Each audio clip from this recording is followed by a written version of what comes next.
Halo teman-teman mahasiswa, sering gak sih ngerasa bingung pas harus ambil keputusan penting? Apalagi kalau pilihannya banyak dan masa depan nggak pasti. Tenang, kalian nggak sendirian kok. Hari ini kita bakal bongkar satu alat super canggih di dunia data yang bisa bantu kalian ambil keputusan dengan lebih cerdas. Yuk, kita langsung nyemplung ke dunia probabilitas.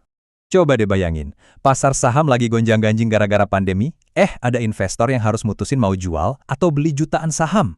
Atau pas lagi seru-serunya Piala Dunia, ada analis yang pede banget nunjuk satu tim bakal jadi juara. Apa sih rahasianya? Percaya deh, ini bukan sulap, bukan juga pakai bola kristal. Jawabannya adalah matematika. Lebih tepatnya lagi, mereka pakai probabilitas. Ini tuh landasan buat ngambil keputusan di hampir semua bidang loh. Dari keuangan, sains, sampai olahraga. Intinya probabilitas itu ngebantu kita mengubah ketidakpastian jadi sesuatu yang bisa diukur. Keren kan? Oke, sebelum kita main-main sama angka dan contoh kasus yang seru, kita harus samain persepsi dulu. Jadi, pertanyaan paling dasarnya adalah, sebenarnya apa sih probabilitas itu? Gampangnya, anggap aja probabilitas itu semacam meteran kepastian. Skalanya itu dari 0 sampai 1. Nah, ini aturan utamanya. Nilai probabilitas itu nggak akan pernah kurang dari 0 atau lebih dari 1. Udah, itu harga mati. Nah, coba lihat skala ini. Kalau probabilitasnya 0, artinya kejadian itu mustahil, nggak mungkin terjadi. Contohnya ya probabilitas besok matahari terbit dari barat. Kalau nilainya 1, artinya itu udah pasti banget bakal terjadi. Kayak matahari yang pasti terbit besok pagi. Nah, semua kemungkinan lain di dunia ini ada di antara dua titik ini. Terus, gimana caranya kita bisa dapat angka antara 0 dan 1 itu? Ternyata ada 3 cara atau 3 pendekatan utama buat ngitung probabilitas. Masing-masing punya kegunaannya sendiri. Yuk, kita bedah satu-satu. Yang pertama, ada pendekatan klasik. Anggap aja ini pendekatan yang ideal. Pendekatan ini cuma bisa jalan di situasi yang super adil, di mana setiap kemungkinan punya kesempatan yang benar-benar sama.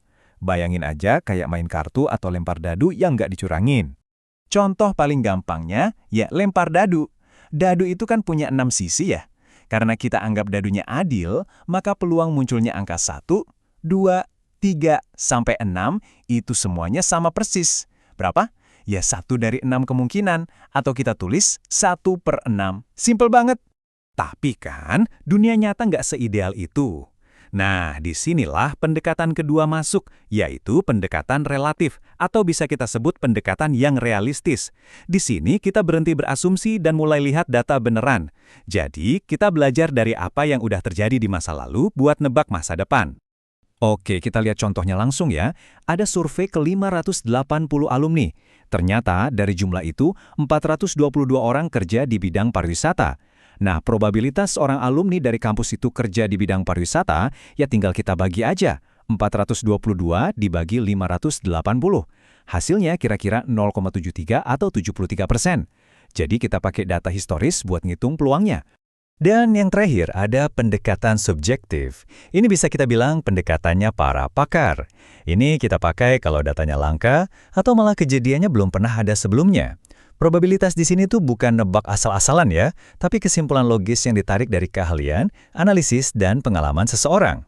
Contohnya ada di mana-mana. Waktu seorang pengamat bola bilang Argentina punya peluang 60% jadi juara, itu kan penilaian subjektif dia berdasarkan performa tim.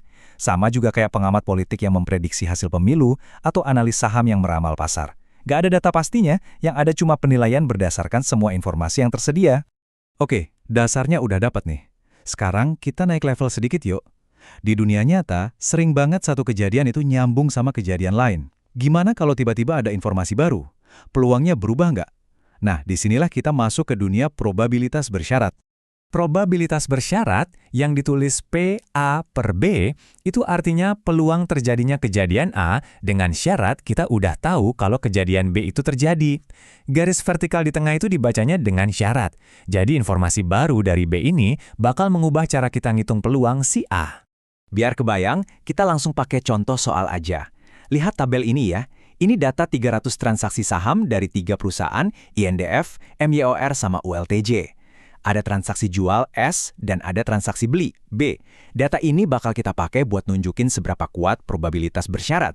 Coba perhatiin baik-baik, ini intinya nih. Di sebelah kiri, kita nanya kalau kita tahu sahamnya itu INDF, berapa peluangnya saham itu dijual? Jawabannya 44%. Nah, di kanan, pertanyaannya kita balik. Kalau kita tahu transaksinya adalah penjualan, berapa peluangnya itu saham INDF? Jawabannya cuma 34%. Beda banget kan? Sudut pandang atau syarat yang kita kasih bisa ngubah hasil perhitungannya secara drastis. Inilah gunanya informasi baru. Nah, sekarang ayo kita gabungin semua yang udah kita pelajarin tadi ke dalam satu contoh kasus yang relevan banget buat kita semua sebagai mahasiswa. Kita bakal coba hitung probabilitas kelulusan mahasiswa di sebuah universitas. Oke, jadi ceritanya gini. Bayangin di sebuah kampus, 65% mahasiswanya itu perempuan.